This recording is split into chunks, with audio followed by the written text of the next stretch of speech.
Welcome to federal Telangana. నేను మీ కేకే. KCR Kaleshwaram commission ముందు కేసీఆర్ హాజరయ్యారు.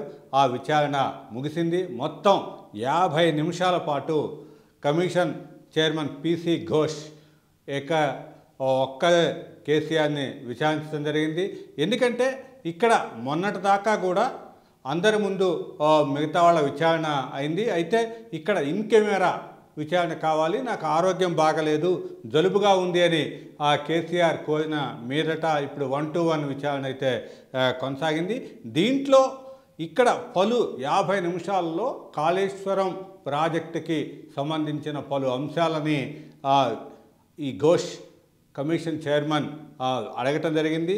ఇక్కడ లోపాలు ఎక్కడున్నాయి, దీంట్లో ఖర్చు ఎంత అయింది, వీటన్నిటిని కూడా పూర్తి వివరాలని దీంట్లో నివేదిక రూపంలో కేసీఆర్ కూడా ముందుగానే, అంటే ఇప్పటికే కూడా హరీష్ రావుని కమిషన్ అడిగింది, మిగతా అధికారులని మొత్తం 2024 మార్చి 13వ తారీఖున ఈ కమిషన్ పిసి ఘోష్ చైర్మన్గా ఈ కాళేశ్వరం కమిషన్ని కాంగ్రెస్ ప్రభుత్వం వచ్చాక వేయటం జరిగింది.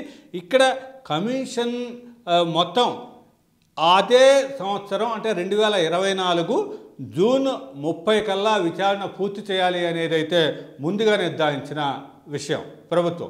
అయితే దీంట్లో మొత్తం కూడా నత్తనడకన అందంగా, అంటే అధికారులని విచారించాలి, తరువాత ఈ ఐఏఎస్లను విచారించారు, వీటన్నిటినీ కూడా విచారించిన తరువాత ఆ ప్రక్రియలో ఆలస్యం జరగటంతో పూర్తి స్థాయిలో ఈ కమిషన్ని ఒక్కసారి కాదు, 2 సార్లు కాదు, 7 సార్లు మొత్తం కూడా దాని కమిషన్ గడువు పెంచడం జరిగింది. ఇప్పుడు చివరిగా 7వసారి గడువు పెంచిన తర్వాత జూలై 31వ తారీఖు వరకు, అంటే నెక్స్ట్ మంత్ 31వ తారీఖు వరకు కమిషన్కి ప్రభుత్వం గడువు ఇచ్చింది. అప్పట్లోగా నివేదిక తయారు చేసి ఇవ్వాల్సి ఉంటుంది.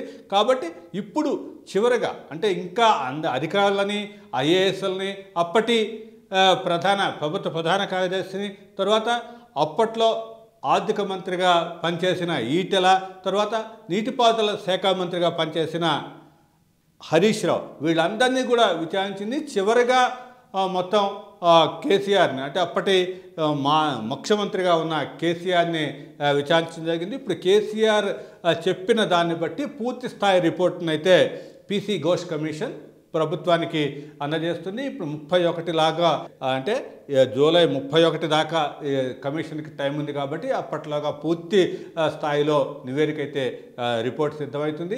అయితే దీంట్లో వచ్చిన అనుమానాల మీద మళ్ళీ కొంతమందిని ఎవరైనా ప్రశ్నిస్తారా? ఇదే అందరూ ఊహించిన దాన్ని బట్టి కేసీఆరే చివరి వ్యక్తి కాబట్టి అన్ని ఫైనలు అవన్నీ కూడా కేసీఆర్ చెప్పిన దాన్ని బట్టే ఉంటాయి కాబట్టి కేసీఆర్ విచారణే ఫైనల్గా భావిస్తున్నారు.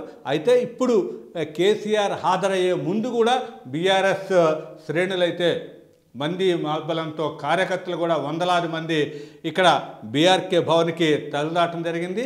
ఇక్కడ మా ఎర్రవల్లి ఫామ్ హౌస్ నుంచి బయలుదేరిన దగ్గర నుంచి బీఆర్కే భవన్కి, అంటే కమిషన్ ముందు హాజరవటానికి వచ్చిన దాకా బీఆర్ శ్రేణులు అయితే మొత్తం కేసీఆర్ని ఫాలో అవటం జరిగింది. ఇక్కడ బీఆర్కే భవన్ ముందు కూడా భారీ ఎత్తున పోలీసు బలగాల్ని మోహరించాల్సిన పరిస్థితి అయితే వచ్చింది. అక్కడ టీఆర్ఎస్ శ్రేణులు కూడా భారీగా మోహరించి మొత్తం ఈ 50 నిమిషాల పాటు అయితే హల్చల్ చేయటం జరిగింది. ఇక్కడ ఆ బీఆర్కే భవన్ ముందు కూడా కేటీఆర్ మాట్లాడటం జరిగింది. ఇది ఒక రాజకీయ కుట్ర కోణంతో ఇక్కడ మొత్తం కేసీఆర్ని విచారిస్తున్నారు. దాన్ని ఈ 75 లక్షల ఎకరాలకి నీరందించిన ప్రాజెక్టుని నిర్వీర్యం చేయటమే కాకుండా ఒక రాజకీయ కక్ష సాధిస్తున్నారు అనేదైతే కేటీఆర్ చెప్పిన మాట. ఏదైనా సరే ఇప్పటిదాకా అందరిలో ఉన్న ఉత్కంఠ అయితే పూర్తయిపోయింది. కేసీఆర్ ఈ విచారణ హాజరై ఇక్కడ పూర్తి స్థాయిలో తన ఉద్దేశాన్ని చెప్పడం జరిగింది. ఇక మీదట ప్రభుత్వం యాక్షన్ ప్లాన్ ఎలా ఉంటుందనేది అయితే చూడాల్సి ఉంది.